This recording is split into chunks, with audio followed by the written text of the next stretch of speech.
नमस्कार, मैं डॉक्टर रजनीश कुमार आप सभी का एक बार फिर से हार्दिक स्वागत करता हूँ। तो चलते हम बात करते हैं कि सबसे पहले हिंदी व्याकरण पढ़ते हुए आपको हिंदी भाषा के बारे में जानना बहुत ज़रूरी है। ख़ास तौर से पिछले साल के क्वेश्चन पेपर को आप देखेंगे, तो इसमें सवाल पूछा जाता है हिंदी भाषा की उत्पत्ति से लेकर कि इसकी उत्पत्ति कैसे हुई, उसका क्रम क्या है और जो हिंदी है वो किस अपभ्रंश से निकली हुई है और तमाम अपभ्रंश हैं अलग-अलग जो कि आगे चलकर उपभाषाओं के अंतर्गत शामिल होते हैं। हिंदी की जो 5 उपभाषाएँ हैं, अलग-अलग अपभ्रंशों से उनका संबंध है और उन उपभाषाओं के अंतर्गत अलग-अलग बोलियाँ हैं। तो आप देखेंगे परीक्षाओं में कि इस पोर्शन से सवाल रहता ही रहता है, ठीक है? इसके बाद आप देखते हैं कि हिंदी का महत्व क्या है? जैसे कि राजभाषा के रूप में है, तो राजभाषा के रूप में जो संवैधानिक दर्जा दिया गया है, वहाँ से सवाल पूछे जाते हैं। राष्ट्रभाषा के तौर पर कि राष्ट्रभाषा किसको कहा जा सकता है? संपर्क भाषा के रूप में, संचार भाषा के रूप में, तो हिंदी का महत्व इन-इन क्षेत्रों में है। तो शुरुआती दौर में परिचयात्मक रूप में 2-3 पॉइंट से ज़्यादातर सवाल पूछे जाते हैं। चाहे वो हिंदी भाषा की उत्पत्ति से संबंधित हो, चाहे हिंदी के क्षेत्रों को लेकर हो और हिंदी के महत्व को लेकर हो। तो इन बिंदुओं को आप परीक्षा से पहले एक नज़र ज़रूर देखिए। आगे जो पॉइंट आता है, वो इससे भी महत्वपूर्ण है। हम पहुँच जाते हैं हिंदी भाषा का जो व्याकरणिक स्वरूप है, जो उसकी बनावट है, उसको लेकर। तो सबसे पहला जो पॉइंट है, वो है ध्वनि। ध्वनि को लेकर अक्सर परीक्षाओं में सवाल पूछे जाते रहे हैं कि भाषा की सबसे छोटी इकाई कौन है? भाषा की सबसे बड़ी इकाई कौन है? ये सवाल पूछा जाता है और इंटरव्यू इत्यादि में पूछ लिया जाता है कि ध्वनि और वर्ण क्या है? दोनों में अंतर क्या है? तो यहाँ पर पारिभाषिक शब्दावलियों का अर्थ हम बताते हुए आपको केवल इंडिकेट कर रहे हैं, क्योंकि अभी मैं हिंदी व्याकरण पर आपसे चर्चा नहीं कर रहा हूँ। हिंदी व्याकरण की पुस्तकों को लेकर, हिंदी व्याकरण के पॉइंट्स को लेकर हमने अलग वीडियोज़ बनाए हुए हैं, उनको आप देखिए और फिर हम कुछ नया भी जोड़ेंगे। लेकिन यहाँ पर जो हम चर्चा कर रहे हैं उस चर्चा के बहाने आपके दिमाग में बहुत नई चीज़ें भी बैठेंगी और एक स्ट्रक्चर बन जाएगा कि इसी तरीके से हमें पढ़ना है। तो हम हिंदी भाषा के बारे में पढ़ लिए, उत्पत्ति के बारे में, क्षेत्र के बारे में और फिर भाषा का महत्व क्या है। अब विशुद्ध तरीके से हम हिंदी व्याकरण में प्रवेश कर चुके हैं।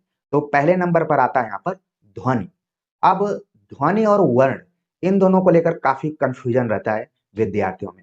हालाँकि जिन चीज़ों पर मैं चर्चा कर रहा हूँ, ये आपको अच्छे से 7वीं 8वीं की क्लास में ही बता दिया जाता है। आप याद कीजिए अपने बचपन के दिनों को कि आपको हिंदी व्याकरण पर ज़्यादातर जोर छोटी कक्षाओं में दिया जाता था और आपको अगर अच्छे शिक्षक मिल जाते थे, तो आपका व्याकरण पोर्शन अच्छा हो जाता था और गड़बड़ मिल जाते थे, तो आजीवन उसका भुगतान आपको भुगतना पड़ता था।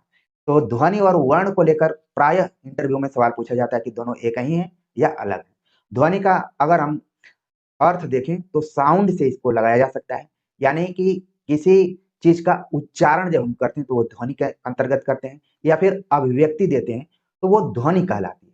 लेकिन जब हम उसी को लिख देते हैं, तो वो वर्ण कहलाने लगता है। यानी ध्वनि जो है वो उच्चरित या अभिव्यक्त है, जिसको कि जैसे मैंने बोला क, तो ये ध्वनि है। लेकिन मैं उस क को लिख देता हूँ, तो ये क्या हो गया? वर्ण हो गया। यानी कि ध्वनि का लिखित रूप वर्ण कहलाता है और इसका खंड नहीं होता है, ठीक है? वैसे आप देखेंगे तो क बोल रहे हैं तो इसमें अ भी आ रहा है, 2 ध्वनियाँ आ रही हैं। लेकिन जब इसको हम पूर्ण रूप से इस तरीके से लिख दे रहे हैं क, तो ये वर्ण के रूप में हो गया। आप जानते हैं कि हिंदी में कुल 52 वर्ण हैं। अब वर्णों को लेकर भी है कि स्वर है, व्यंजन है, स्वरों की संख्या 11 है, व्यंजनों की संख्या 33 है। अब इसको लेकर कई सवाल पूछे जाते हैं, कौन अघोष है, कौन सघोष है, कौन महाप्राण है, कौन अल्प प्राण है। पिछले साल के क्वेश्चन पेपर आप देखेंगे तो सवाल प्रायः पूछा गया है। आपको एग्जाम के पहले इन बिंदुओं को बिल्कुल ध्यान में रख के जाना है ताकि आप वहाँ पर प्रश्न को देखते ही इस फॉर्मूलों को ध्यान में रख लें कि अघोष का मतलब पहला दूसरा वर्ण, सघोष का मतलब तीसरा चौथा पाँचवाँ वर्ण, महाप्राण का मतलब कि दूसरा चौथा वर्ण, ठीक है? अल्प प्राण का मतलब पहला, तीसरा, पाँचवाँ वर्ण। ये यहाँ पर हमने फ़ॉर्मूला बनाया हुआ है, ठीक है? अभी तक जिन बच्चों को लग रहा होगा कि इंट्रोडक्शन में ही मैं लंबी-चौड़ी बात कर रहा हूँ, क्योंकि थोड़ा-सा अ, भूमिका आपको देना पड़ता है कि मैं किन बिंदुओं पर बात कर रहा हूँ और भूमिका में एक भी शब्द आप देखेंगे कि अपव्यय नहीं है या फिर अनावश्यक नहीं है। एक-एक शब्द का उसमें महत्व है। तो देखिए, अब आप कभी भी अघोष, सघोष, महाप्राण अल्प प्राण को नहीं भूल पाएंगे। इस फार्मूले को आप अपने कॉपी पर नोट कर लीजिए। आगे चलकर आप देखेंगे कि अनुस्वार और अनुनासिक में काफी है कि अनुस्वार जिसका कि उच्चारण करते समय नाक से ज्यादा जोर दिया जाता है, अनुनासिक में नाक और मुंह दोनों का प्रयोग किया जाता है। संकेत के तौर पर हम देखें तो अनुस्वार का जो संकेत है इस तरीके से है, ठीक है, और अनुनासिक का चंद्र बिंदु की तरह। तो ये व्यवहारिक जीवन में हम कई बार चांद ऐसे लिख देते हैं, कोई दिक्कत नहीं, लेकिन जब व्याकरण में जाते हैं तो ऐसे लिखना पड़ता है। बोलने के लिए और जिसके साथ आप बातचीत कर रहे हैं वो भी समझ रहा है कि आप चांद कह रहे हैं, लेकिन जब आप लिखने जाते हैं तब आपको व्याकरण को ध्यान में रखना पड़ता है। यही फर्क है पढ़ने में और लिखने में। तो यहाँ पर अनुस्वार, अनुनासिक, पंचमाक्षर और अनुसार, अनुस्वार, पंचमाक्षर आप जानते हैं कि हर वर्ग का पांचवा वर्ण जो है वो पंचम अक्षर के अंतर्गत आता है, ठीक है। अब इसको आप जब पढ़ रहे हैं तो इसमें कोई ना कोई संधि है। अब जैसे ही मैंने कहा कि इसमें कौन सी संधि है तो आप बता देंगे कि इसमें दीर्घ संधि है, ठीक है। तो ऐसे ही शब्दों को जब आप देख रहे हैं तो हमेशा आप व्याकरण पढ़ रहे हैं। ऐसा नहीं है कि कोई अलग से आपको चीज बताई जाएगी तभी आप व्याकरण पढ़ेंगे। उठते बैठते पढ़ते लिखते जैसे भी आप चीजों को देख रहे हैं, मानकर चलिए कि आप ध्यान दे रहे हैं तो व्याकरणिक रूप से उस पर विचार कर रहे हैं।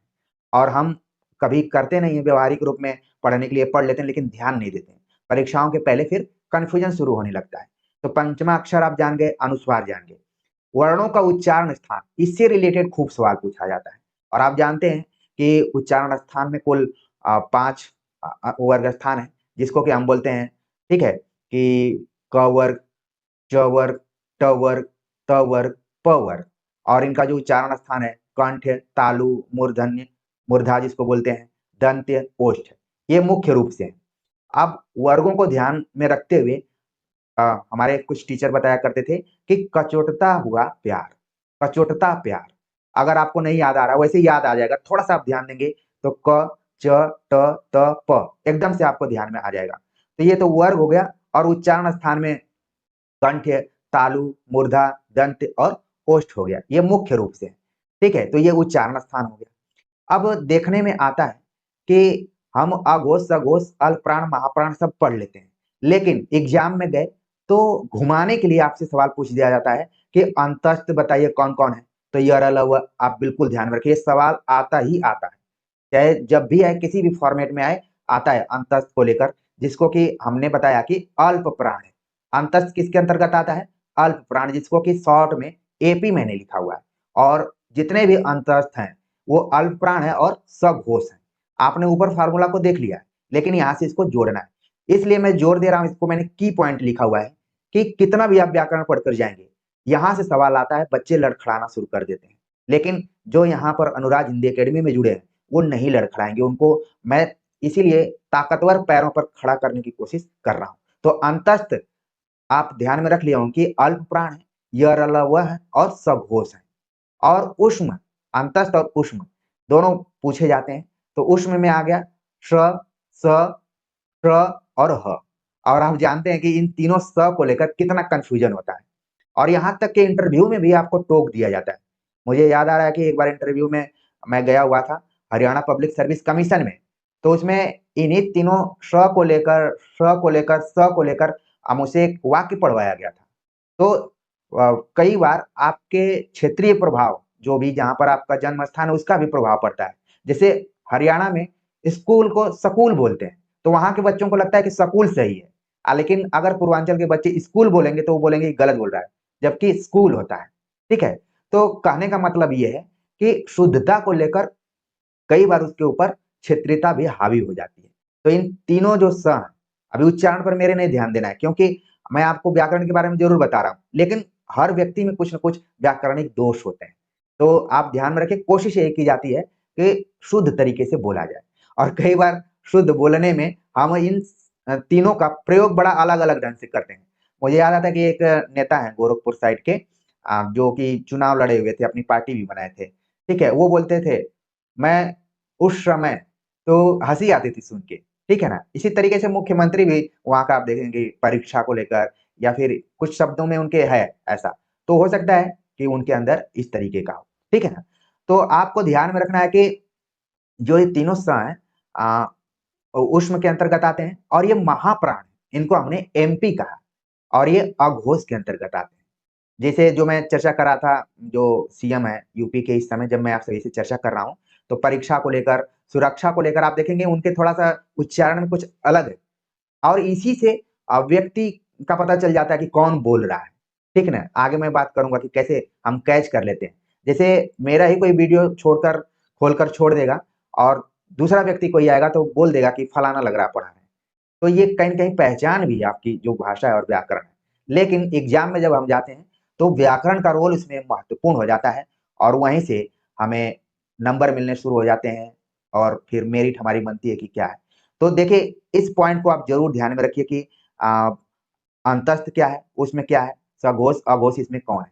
तो उम्मीद है कि आप इसको अब तक नोट कर लिए होंगे, बातों को सुनते हुए नोट कर लिए होंगे।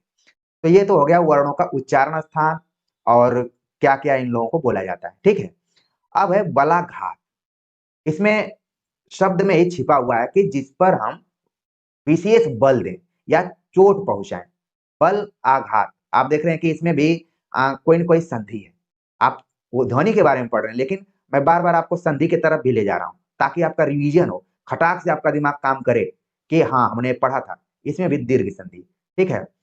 तो आप देख रहे हैं यहाँ पर बलाघात, इसको दूसरा शब्द दिया जाता है स्वराघात, यानी कि किसी पर हम विशेष बल देते हैं।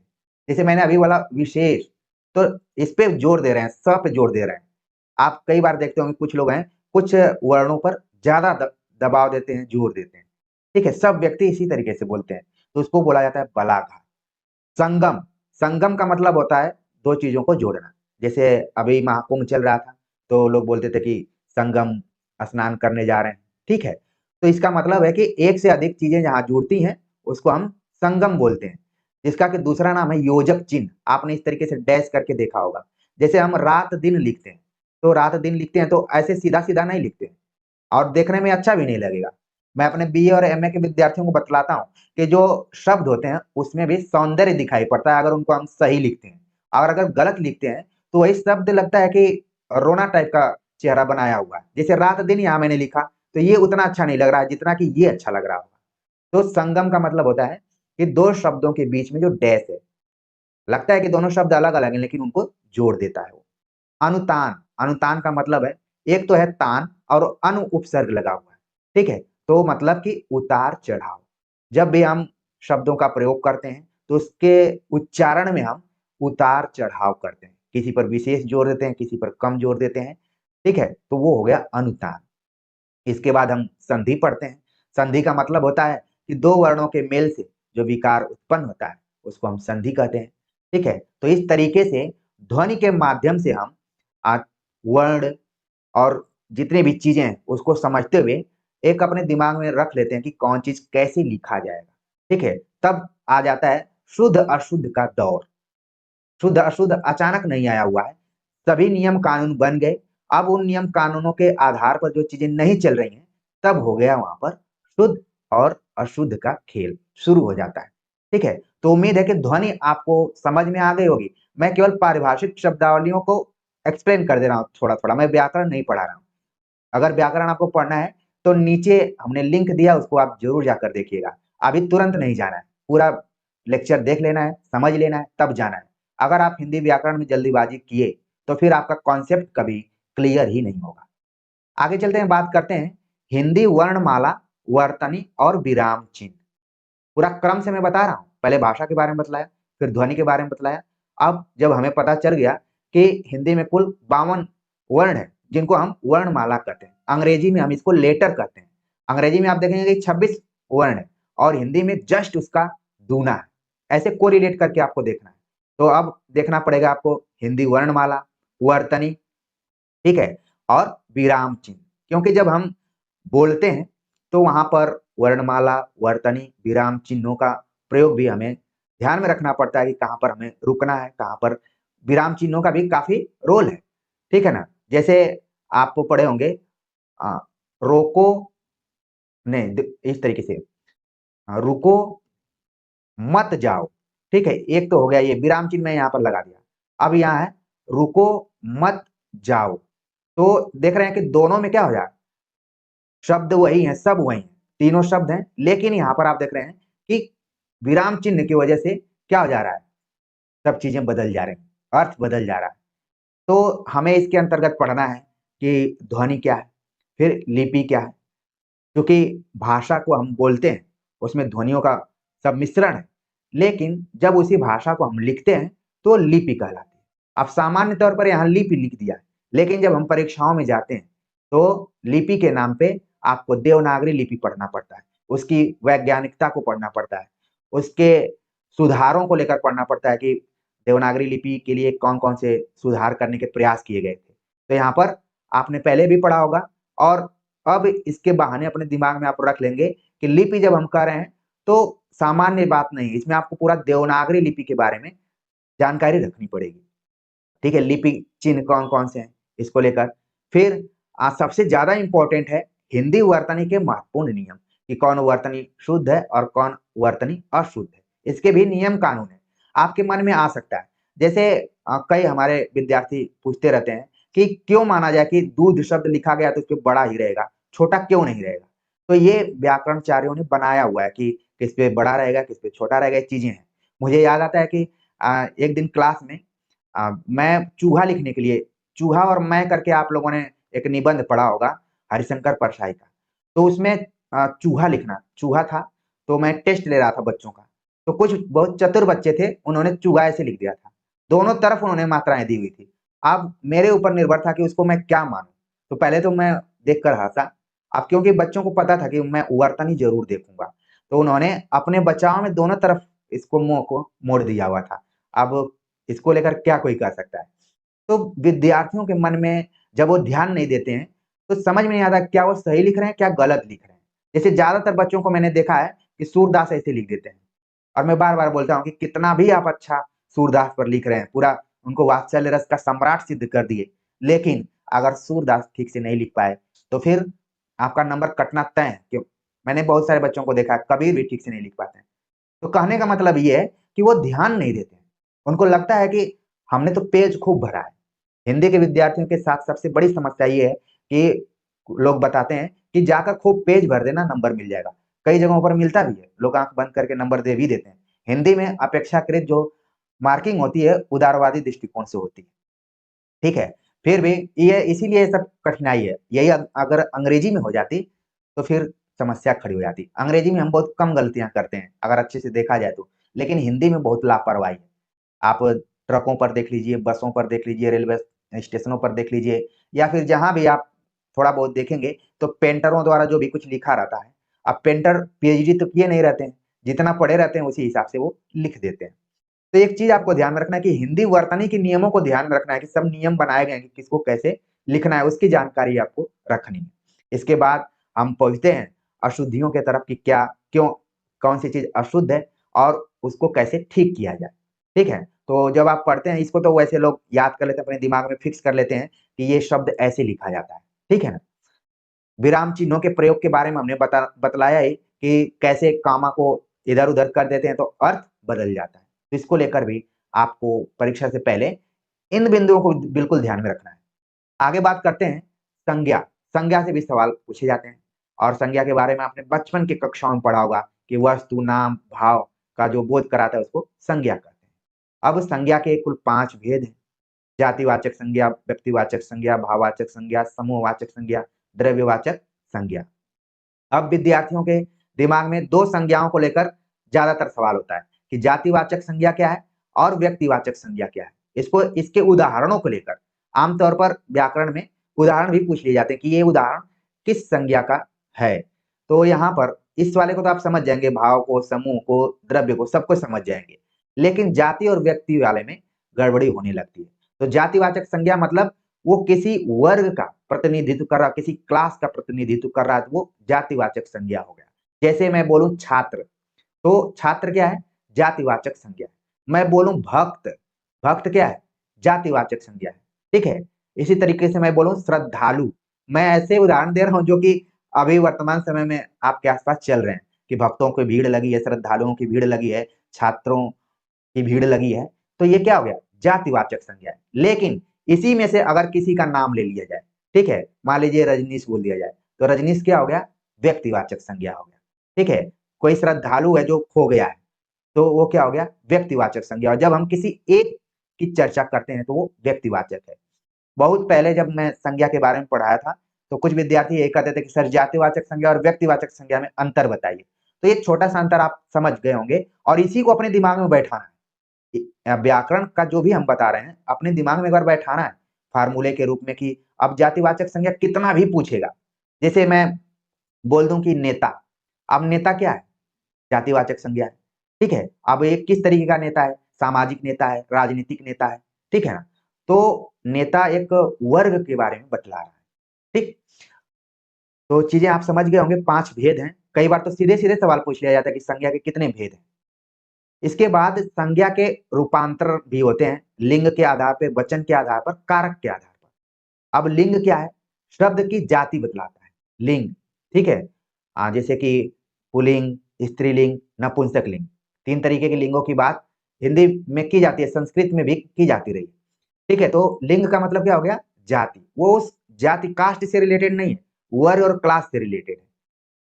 अब है वचन, वचन का मतलब होता है संज्ञा का बोध कराना। अब जैसे मान लीजिए वचन तो बोला जाता है कि कोई अगर किसी को कोई बात दे दिया है, वचन आपने कहानियों में पढ़ा होगा, जो पौराणिक आधार पर कहानियां लिखी जाती हैं। लेकिन यहाँ पर आप देख रहे हैं वचन का मतलब है संख्या का बोध कराना, एक वचन, बहुवचन। तो हिंदी में 2 तरीके के ही वचन है, जबकि आप संस्कृत पढ़ेंगे तो वहां पर द्विवचन का भी प्रयोग किया जाता है। ये भी बहुत बड़ा सवाल है अगर व्याकरण के दृष्टिकोण से देखें कि हिंदी में वचनों की संख्या कितनी है, तो 2 है, एक वचन या फिर बहुवचन। कारक, कारक बहुत ही इंपॉर्टेंट पॉइंट है यहाँ पर और सवाल पूछे जाते रहे। तो हिंदी में कारकों की संख्या कुल 8 है। और कारक का मतलब क्या होता है कि वाक्य के अन्य शब्दों के साथ संज्ञा व सर्वनाम का संबंध बतलाना कारक कहलाता है। यानी कि संज्ञा और सर्वनाम के संबंध को वाक्य में जो भी शब्द आए हुए हैं निर्धारित जो कर रहे हैं उसको हम कारक कहते हैं। और कारक के बारे में आपने पढ़ा ही होगा, कर्ता कारक, कर्म कारक, करण कारक, संप्रदान, आपादान, संबंध कारक, ठीक है, अधिकरण, संबोधन, ये सभी कारक हैं, इनको आपको ध्यान में रखना है।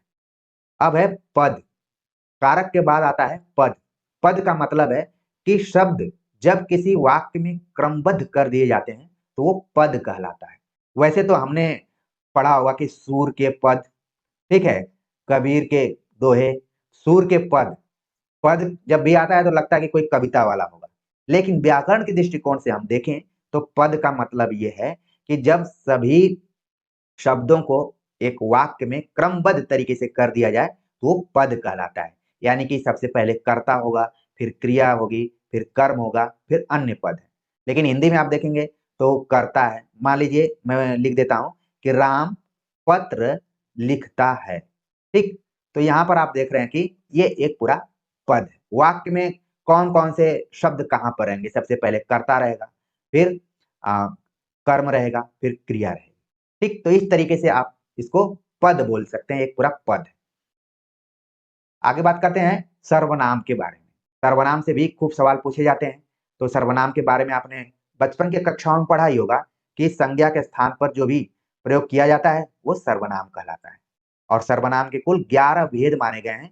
लेकिन अगर प्रयोग की दृष्टिकोण से देखें तो कुल 6 भेद हैं, पुरुषवाचक, निजवाचक, निश्चयवाचक, अनिश्चयवाचक, संबंधवाचक और प्रश्नवाचक, ठीक है। अब इसमें पुरुष को लेकर उत्तम पुरुष, मध्यम पुरुष, अन्य पुरुष, तो आप देखेंगे कि मैं, तू, वह, इस तरीके का उदाहरण दिया जाता है। लेकिन परीक्षाओं में जाएंगे तो ये अब उदाहरण पुराने हो चुके हैं, हम नए उदाहरण पूछे जाते हैं कि लेखक और वक्ता किस पुरुष के अंतर्गत है, तो है उत्तम पुरुष। पाठक और श्रोता किस पुरुष के अंतर्गत है, तो है मध्यम पुरुष।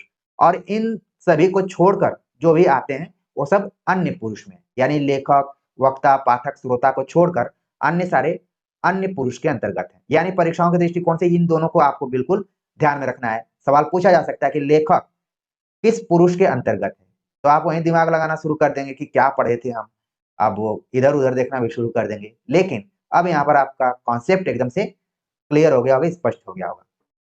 संज्ञा की तरह इस सर्वनाम के भी रूपांतरण है और लिंग, वचन और कारक के दृष्टिकोण से, तो आपको इसके बारे में बताना ही नहीं है। अब सर्वनाम की कारक रचना भी है रूप रचना के आधार पर, और पद परिचय भी। तो मुख्य जो सवाल पूछे जाते हैं ऊपर से मैंने बतला दिया, इनको आप अगर थोड़ा बहुत ध्यान रखेंगे तो आप देखेंगे कि आज के वीडियो लेक्चर से अब बहुत सारे सवाल आ सकते हैं, क्योंकि आपने हिंदी व्याकरण ऐसा नहीं है कि बिल्कुल नहीं पढ़ा होगा, बहुत अभ्यास किया होगा, लेकिन मैं उन चीजों पर क्लिक कर रहा हूं जिससे कि ज्यादा सवाल पूछे जाते हैं। आगे बात करते हैं विशेषण। विशेषण का मतलब यह है कि वो शब्द जो संज्ञा और सर्वनाम की विशेषता बतलाता है। क्रम से देख रहे हैं आप, संज्ञा के बारे में बात किया, सर्वनाम के बारे में बात किया, फिर विशेषण आ गया। और विशेषण का मतलब यह कि विशेषता बतलाने वाला शब्द। किसकी विशेषता बतला रहा है? संज्ञा और सर्वनाम की। अब देखा जाए तो व्याकरण में विशेषण के कुल 4 भेद किए गए हैं। सार्वनामिक विशेषण, गुणवाचक विशेषण, संख्यावाचक विशेषण, परिमाणवाचक विशेषण। ठीक है, सार्वनामिक विशेषण के जो उदाहरण है उनको आप ध्यान में रखिए, जैसे मैं, तू, वह, ये क्या है? सार्वनामिक है, यानी कि जो सर्वनाम से बना हुआ है। गुणवाचक विशेषण में आप समझ जाएंगे गुणों से रिलेटेड रहेगा। संख्यावाचक में मतलब जो एक निश्चित संख्या रहेगी, 1 2 3 4। और परिमाणवाचक में जैसे कुछ, ठीक है, बहुत, इस तरीके से कि परिमाण तो है लेकिन उसमें बहुत ज्यादा ये पता नहीं कि कितना है। ठीक, तो ये चीज है। और एक और शब्द आता है प्रविशेषण। प्रविशेषण का मतलब जो विशेषण की विशेषता बतलाता हूं, जैसे राम बहुत तेज दौड़ता है, तब तेज का ही जो है वो बहुत जो है प्रविशेषण हो गया। ठीक है, तो इसी तरीके से उदाहरणों को आप देखेंगे तुरंत कैच कर लेंगे कि कौन सार्वनामिक है, कौन गुण है, कौन संख्या है, कौन परिमाणवाचक है, प्रविशेषण क्या है। ये पाठ्यक्रम में आप देखेंगे कि आरओ के एग्जाम में ये पाठ्यक्रम में भी है। ठीक है ना, खूब सवाल इससे आते रहे। आगे बात करते हैं कि क्रिया। क्रिया का मतलब है काम का करना या होना। ठीक है, क्रिया जिसको हम वर्ब बोलते हैं अंग्रेजी में, और क्रिया कई बार लोग बोलते हैं क्रिया कर्म। ठीक है, तो यहाँ पर क्या है? काम का करना या होना। अब अगर हम क्रिया के भेद को देखें तो इसके भेदों को लेकर बड़ा मतलब अलग अलग तरीके से धातु के आधार पर क्रिया के भेद हैं। मूल क्रिया, यौगिक क्रिया, जैसे काम, ये मूल क्रिया हो गया। और काम से ही कमाना, जो व्यक्ति बाहर काम करने जाता है, आपने सुना होगा अपने आसपास के लोगों के द्वारा कि वो कमाने गए। ये नहीं कोई बोलता है कि वो काम करने गए। कहाँ गए हैं? कमाने गए। अब रचना के आधार पर देखें तो दो तरीके की क्रिया होती है, सकर्मक, अकर्मक। सकर्मक में जानते हैं कि उसमें कोई ना कोई कर्म हो रहा होगा, जैसे राम पत्र लिखता है, तो इसमें राम क्या कर रहा है? पत्र लिख रहा है। और राम सोता है, तो यहाँ पर अकर्मक है, क्योंकि सोना को क्रिया नहीं माना गया है। मान लीजिए जो आप रात में सोते हैं वो अकर्मक क्रिया के अंतर्गत है। तो यहाँ से भी खूब सवाल पूछे जाते हैं सकर्मक अकर्मक से। ठीक है ना, तो इसको आप बिल्कुल ध्यान में रखकर जाइए एग्जाम से कुछ दिन पहले, या फिर प्रैक्टिस सेट कीजिए, या फिर व्याकरण को पढ़िए, तो इन बिंदुओं को जरूर ध्यान में रखिए। अव्यय। अव्यय का मतलब है कि ऐसा शब्द जो लिंग, वचन, पुरुष, कारक में कोई विकार उत्पन्न नहीं करता है, कोई परिवर्तन नहीं करता है। और अव्यय से रिलेटेड इंटरव्यू में भी सवाल पूछे जाते हैं कि अव्यय से आप क्या समझते हैं। अव्यय का जो अगर इसको तोड़ दिया जाए तो अव्यय मतलब जिसमें कोई क्षय नहीं हो, उसका कुछ व्यय नहीं हो, वो जस का तस बना रहे, उसको क्या बोलते हैं? अव्यय। इसी से एक शब्द बना हुआ है अव्ययी भाव समास। आप जब समास पढ़ेंगे तो वहां पर अव्यय से ही अव्ययी बना हुआ है। तो अव्यय का क्या रोल है कि चाहे वो लिंग हो, वचन हो, पुरुष हो, कारक हो, अव्यय आता है, किसी को प्रभावित नहीं करता है। इतना समावेशी तो मैंने हिंदी व्याकरण में किसी को नहीं देखा है, मतलब अभी तक जितना पढ़ा है, कि कोई आए और उसके आने से कोई फर्क ही नहीं पड़ रहा हो। जैसे आपने देखा जब, तब, इधर, उधर, आजकल, ये सब क्या है? अव्यय के उदाहरण है। और अव्यय का निर्धारण हम काल के आधार पर, स्थान के आधार पर, दिशा के आधार पर, स्थिति के आधार पर करते हैं। ठीक है, अब इसमें आप देख रहे हैं कि कई इसके भेद किए गए। क्रिया विशेषण, संबंध बोधक, समुच्चय बोधक, विस्मयादि बोधक, ये सब अव्यय के रूप में है। ठीक है, अब क्रिया विशेषण जो है इसके शब्द में ही छिपा हुआ है कि जो क्रिया की विशेषता बतलाता है वो क्या है?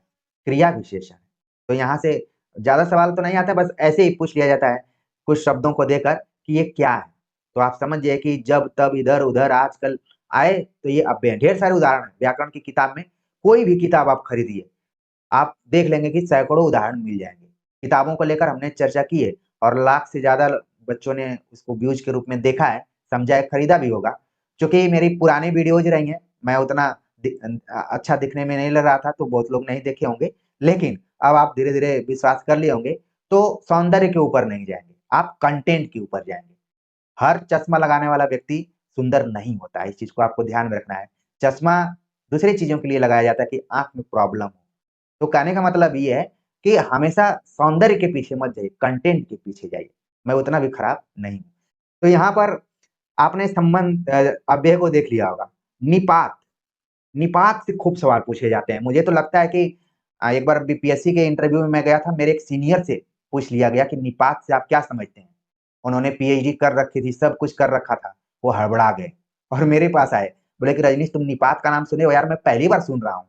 हमने कहा कि हाँ, व्याकरण में निपात का प्रयोग किया गया है। हालांकि निपात का जो अर्थ है कि एक से अधिक अर्थ है, शब्द के अनेक अर्थ जब प्रयुक्त किए जाते हैं तो उसको हम निपात कह देते हैं। यास्क इस पर ज्यादा विचार किए हुए एक व्याकरणाचार्य रहे हैं, ठीक है ना। और माना जाता है कि जो निपात है वो शुद्ध अव्यय के अंतर्गत नहीं है। यहाँ पर अव्यय को लेकर भी है कि कौन असली है कौन नकली है। तो इस तरीके से आपको अव्यय समझ में आ गया होगा कि ये पॉइंट हमें पढ़ना है। ठीक, आगे बात करते हैं जो कि हिंदी व्याकरण का एकदम से प्राण है।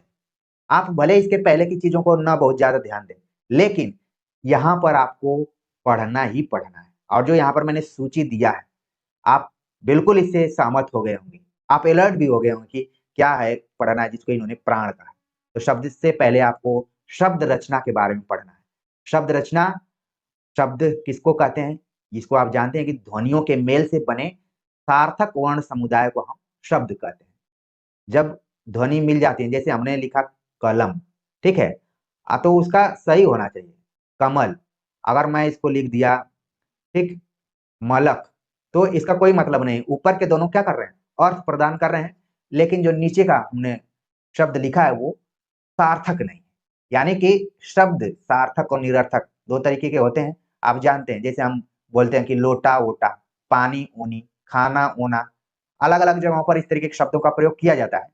तो शब्द ध्वनियों के मेल से बने सार्थक वर्ण समुदाय को कहते हैं। और हिंदी व्याकरण में शब्द संरचना का निर्धारण कैसे किया जाता है वो आप देखेंगे तो पूरा लगेगा कि हिंदी व्याकरण इसी पर आधारित है, इसी पर बेस है। तो शब्द रचना में आप देखेंगे तत्सम, तद्भव, देशज, विदेशी, रूढ़, यौगिक, योग रूढ़, शब्दों से खूब सवाल पूछे जाते हैं कि कौन तत्सम है कौन तद्भव है। और विद्यार्थी याद भी करते हैं पूरा। कई विद्यार्थी तो हिंदी व्याकरण की किताब ही पूरा याद कर लिए हैं। और थोड़ा सा भी कोई बोल देता है कि नहीं आपने गलत बताया है, तो तुरंत पेज उलटना शुरू कर देते हैं कि नहीं देखिए मैं इस पेज पर पढ़ा हुआ था। लेकिन यहाँ पर समझना है, हिंदी व्याकरण रटना नहीं है, उसको समझना है। तत्सम का मतलब होता है संस्कृत निष्ठ जो शब्द होते हैं तत्सम, जिसकी चर्चा हमने हिंदी उर्दू विवाद के संदर्भ में की हुई थी कि राजा लक्ष्मण का मानना था, जो राजा लक्ष्मण सिंह थे, कि हिंदी में संस्कृत निष्ठ शब्दों का प्रयोग होना चाहिए। तो हो गया तत्सम। तद्भव जो बिगड़ा रूप है, संस्कृत के शब्दों का ही बिगड़ा रूप है। जैसे उदाहरण के लिए आप पढ़ सकते हैं हस्त और फिर हाथ। ठीक, देशज जो कि किसी खास क्षेत्र विशेष में बोला जाता हो, देशज हो गया। विदेशी, विदेशी शब्दों से खूब सवाल आते हैं, जैसे कि कौन अरबी है कौन फारसी है कौन जापानीज है कौन चाइनीज है कौन पुर्तगाली है। जैसे अलमारी शब्द है, इससे खूब सवाल आता है। तो ये जो विभेद है तत्सम, तद्भव, देशज और विदेशी, ये व्युत्पत्ति के आधार पर है। व्युत्पत्ति के आधार पर शब्दों के चार भेद किए गए। कौन कौन? तत्सम, तद्भव, देशज और विदेशज। ठीक है, विदेशज से खूब सवाल पूछे जाते हैं कि काजू किस शब्द का है, चश्मा किस कहाँ से लिया गया है, या फिर रिक्शा शब्द कहाँ से लिया गया है, सिगरेट, या फिर एक बड़ा चर्चित क्वेश्चन आता है रिपोर्टाज, रिपोर्टाज किस भाषा का शब्द है, ये भी सवाल आता है। अब देखा जाए कि रचना के आधार पर शब्दों के तीन भेद किए गए हैं, रूढ़, यौगिक और योग रूढ़। ठीक है, तो इसके भी अलग अलग उदाहरण हैं। उन उदाहरणों को आप बिल्कुल ध्यान में रखिए, क्योंकि व्याकरण में पारिभाषिक सवाल बहुत कम पूछे जाते हैं, उदाहरण से ज्यादा सवाल पूछे जाते हैं। उदाहरण दे दिए जाते हैं और पूछ लिया जाता है कौन रूढ़ है कौन यौगिक है कौन योग रूढ़ है। शब्द रचना कैसे निर्मित होती है? मूल शब्द रहते हैं, फिर उपसर्ग और प्रत्यय के माध्यम से भी शब्द का निर्माण होता है। ठीक, तो उपसर्ग आप जानते हैं कि शब्द के पहले आकर लगते हैं और उसके अर्थ को बदल देते हैं। और प्रत्यय जो है वो शब्द के बाद में आकर लगते हैं और वो भी अर्थ को बदल देते हैं। इन सभी चीजों को लेकर हमने अपने हिंदी व्याकरण के वीडियो में चर्चा की हुई है। लिंक मैं नीचे डाल दूंगा डिस्क्रिप्शन बॉक्स में, आप जरूर जाकर देखिएगा, आपको बहुत अच्छा लगेगा।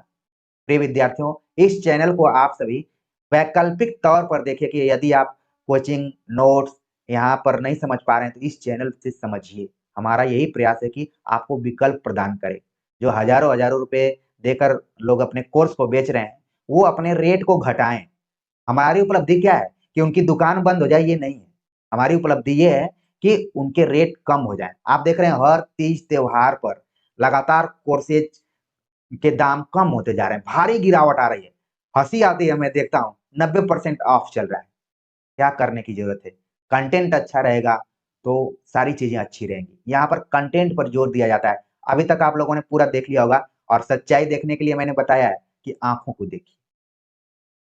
तो आपने देखा कि उपसर्ग प्रत्यय सभी को आप समझ लिए।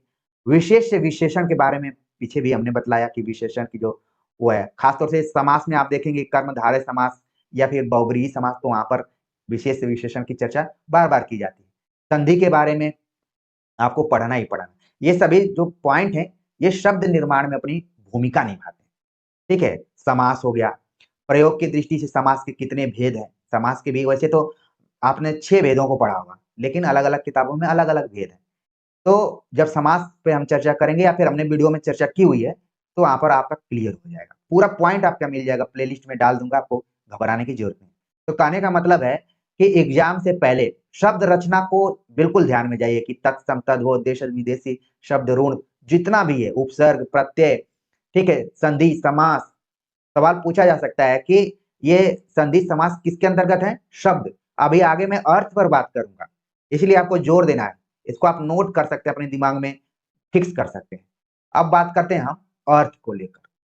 अब आप देखेंगे कि प्राचीन भारतीय काव्य शास्त्र में, जिसको कि हम संस्कृत काव्य शास्त्र बोलते हैं, उसमें आचार्यों ने कविता को कहा था शब्द और अर्थ के मेल को हम काव्य कहते हैं। शब्दार्थो सहित काव्यम। तो व्याकरण में शब्द और अर्थ का कितना रोल है? तो जिस तरीके से हमने कहा कि शब्द व्याकरण के दृष्टिकोण से महत्वपूर्ण है, उसी तरीके से अर्थ भी महत्वपूर्ण है। अब आपको अंतर करना है कि शब्द के अंदर हमें क्या पढ़ना है, अर्थ के अंदर हमें क्या पढ़ना है। तो शब्द का आपने देख लिया, अर्थ में देखिए आपको क्या पढ़ना है। कोशीय और व्याकरणिक शब्दों को पढ़ना है, पर्यायवाची शब्दों को पढ़ना है, एकार्थक शब्द, अनेकार्थक शब्द, विलोम और विपरीतार्थक शब्द, युग्म शब्द, अनेक शब्दों के लिए एक शब्द के विभिन्न प्रयोग, एक शब्द का विभिन्न शब्द भेदों में प्रयोग, ध्वन्यात्मक, द्व्युक्ति मूलक शब्द, मुहावरे और लोकोक्तियां। अगर मान लीजिए आपसे कोई पूछे कि हिंदी व्याकरण के अंतर्गत मुहावरे और लोकोक्तियों को किस में रखोगे, शब्द में या अर्थ में? तो अब आप तुरंत बता देंगे कि मुहावरे और लोकोक्तियां हमें क्यों पढ़ना पड़ता है, क्योंकि उनके अर्थों के आधार पर हमें सही उत्तर तक जाना पड़ता है। 9 2 11 होना मतलब पाठ्यक्रम छोड़कर भाग जाना। ठीक है, 9 2 11 होना मतलब भाग जाना, पैसा लेकर भाग जाना। तो ये है, अर्थ प्रस्तुत कर रहा है यहाँ पर। अब आप समझ गए होंगे कि मैं क्या बताना चाहता हूँ। शब्द में आपने देखा तत्सम, तद्भव, देशज, विदेशी जो बना हुआ है। संधि समास किसमें है? शब्द में है। और अर्थ में आप देख रहे हैं कि पर्यायवाची है, अनेकार्थक शब्द है, विलोम, काफी इसका इंपॉर्टेंट रोल है। विलोम से खूब सवाल पूछे जाते हैं प्रवक्ता परीक्षाओं में, यूपी टीजीटी पीजीटी में खूब सवाल पूछे जाते हैं। तो इसको आप जरूर ध्यान में रखिए। ये एक तरीके से एकदम से हिंदी व्याकरण का मैं बोलूं तो जान है। आप उसके पहले करना पड़े, लेकिन इन दोनों इकाइयों को जरूर पढ़ें। शब्द रचना और अर्थ रचना को बिल्कुल पढ़कर जाइए। ढेर सारे सवाल यहाँ से फंस जाते हैं। विद्यार्थी पूछते हैं ना कि हिंदी व्याकरण में कौन सा ऐसा पोर्शन पढ़े कि ज्यादा से ज्यादा अंक हासिल कर लें, तो इन दोनों को आपको बिल्कुल पढ़ना है। आगे बात करते हैं रस, अलंकार और छंद। तो पिछले साल के क्वेश्चन पेपर में आपने देखा होगा कि रस से सवाल पूछे जाते हैं, अलंकार से सवाल पूछे जाते हैं, छंद से सवाल पूछे जाते हैं। और जितनी अच्छी पढ़ाई 8वीं 9वीं में हो जाती है रस अलंकार छंद की, क्योंकि उच्च कक्षाओं में रस अलंकार छंद बिल्कुल नहीं पढ़ाया जाता है। मुझे फिर वही पीएचडी और इंटरव्यू इत्यादि की याद आ रही है कि हम असिस्टेंट प्रोफेसर के इंटरव्यू में जाते हैं, तो कोई हमारे टॉपिक से एक दो सवाल पूछता है, फिर सीधे वो व्याकरण में चले जाते हैं, क्योंकि इंटरव्यू लेने वालों को पता है कि इनका व्याकरण कमजोर होगा, क्योंकि ये व्याकरण पढ़े नहीं ठीक से। पीएचडी कर चुके हैं लेकिन व्याकरण पढ़े ही नहीं होंगे। इसीलिए आपने देखा कि लोग रस से सवाल पूछ देते हैं, अलंकार से सवाल पूछते हैं, छंद से। और अच्छे अच्छे विद्यार्थी जो पहली बार में जेआरएफ निकाल लेते हैं, टॉपर रहते हैं और यूट्यूब चैनल्स पे खूब इंटरव्यू देते हैं, उनकी भी हालत खराब हो जाती है। उनको लगता है, लोग भनभनाते हुए बाहर निकलते हैं कि हम व्याकरण पढ़ाने के लिए आए हैं क्या हायर एजुकेशन में, लेकिन इंटरव्यू तो तय कर दिया उनका व्याकरण से कि आपका क्या होगा।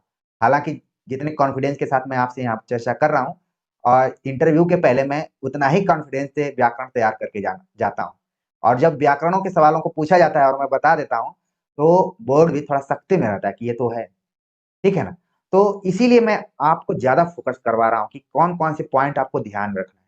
प्रिय विद्यार्थियों, मैं सिर्फ़ आपको कॉम्पिटिटिव एग्ज़ाम्स की तैयारी कराने के लिए नहीं यहाँ पर आया हूँ, बल्कि आपके एकेडमिक कैसे मजबूत हो, आप कैसे अ, इंटरव्यू की अच्छे से तैयारी कर लें या फिर परीक्षाओं के प्रश्न पत्रों के हिसाब से तैयारी कर लें, हर एंगल से तैयारी करें।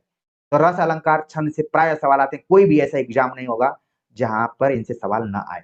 तो रसों को लेकर भी अलग-अलग चर्चाएँ, 8 मैंने लिखा हुआ है, आपको देखते ही 8 भरत मुनि की याद आ गई होगी कि उन्होंने रसों की संख्या 8 मानी। मान लीजिए आपने नहीं ध्यान दिया लेकिन एग्ज़ाम में आया, तो मेरी ये वाणी आपके कानों में गूँज जाएगी कि मैं कहीं पढ़ा था कि 8 बताया गया। आप वहाँ पर सवाल कर लेंगे और थैंक्स गॉड कहते हुए बोलेंगे कि मैं अनुराज हिंदी अकेडमी से जुड़ा था और सर की जो आवाज़ है यहाँ से निकल रही है, दिमाग से मैं काम कर रहा हूँ। रस बिल्कुल ध्यान में रखिए कि भरत मुनि का 8 दिया गया है और अलग-अलग आचार्यों ने अलग-अलग माना है। उसमें सवाल पूछ लिया जाता है कौन रसवादी आचार्य है, क्या-क्या है? तो ये काव्य शास्त्र का प्रश्न है। अब शब्द शक्ति से सवाल पूछे जाते हैं। तो शब्द शक्तियों के बारे में आपने पढ़ा होगा कि 3 शब्द शक्तियाँ अभिधा, लक्षणा, व्यंजना और इन पर हमने विस्तार से अपने हिंदी व्याकरण के वीडियो में पढ़ाया हुआ है। ढेर सारे विद्यार्थी उनको देखे भी होंगे, जो नहीं देखे होंगे, जिनको लग रहा होगा कि हिंदी व्याकरण ये क्या पढ़ा पाएँगे, लेकिन आप जाकर देखिए, तो आपको लगेगा कि ये व्यक्ति तो व्याकरण पे ज़्यादा अपने को मजबूत बनाया हुआ है, विशेषज्ञता के रूप में रखा हुआ है। तो आप ऊपरी आवरण, बाह्य सौंदर्य पे मत जाइए, कंटेंट पर जाइए और मैं आपको गारंटी देता हूँ कि आपका जो कीमती समय है, उसमें से आपको कुछ नुकसान नहीं होगा। आप पढ़ते जाएँगे और मजबूत होते जाएँगे। तो शब्द शक्तियाँ आप जाकर देख लीजिए वहाँ से। अलंकारों को लेकर भी तमाम है, शब्दालंकार, अर्थालंकार, उभयालंकार। सवाल पूछ लिया जाता है कि शब्दालंकार कौन है, अर्थालंकार कौन है? मैंने एक उदाहरण भी बताया था, एक सूत्र बताया था अवश्य। ठीक, तो शब्दालंकार अनुप्रास, वक्रोक्ति, श्लेष, यमक ये क्या हो गए? शब्दालंकार में हो गए। शेष जितने बच रहे हैं वो सब अर्थालंकार हैं। और छंद को लेकर भी हमने काफ़ी बेहतरीन और मेहनत करके वीडियो बनाई हुई है।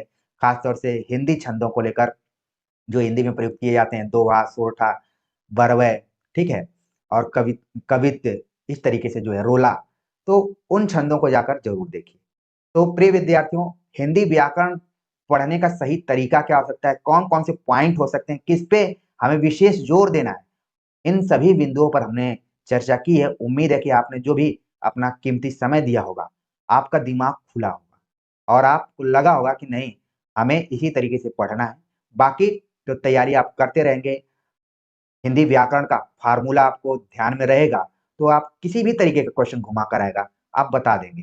कई क्वेश्चन रिपीटेड भी आते हैं, लेकिन अगर अलग पैटर्न पर भी आए, मतलब कि आप जो पढ़े हुए हैं वो ना आकर उसी पैटर्न पे, उसी फ़ॉर्मूले पर आ जाए, तो भी आप उसका सही जवाब दे सकते हैं।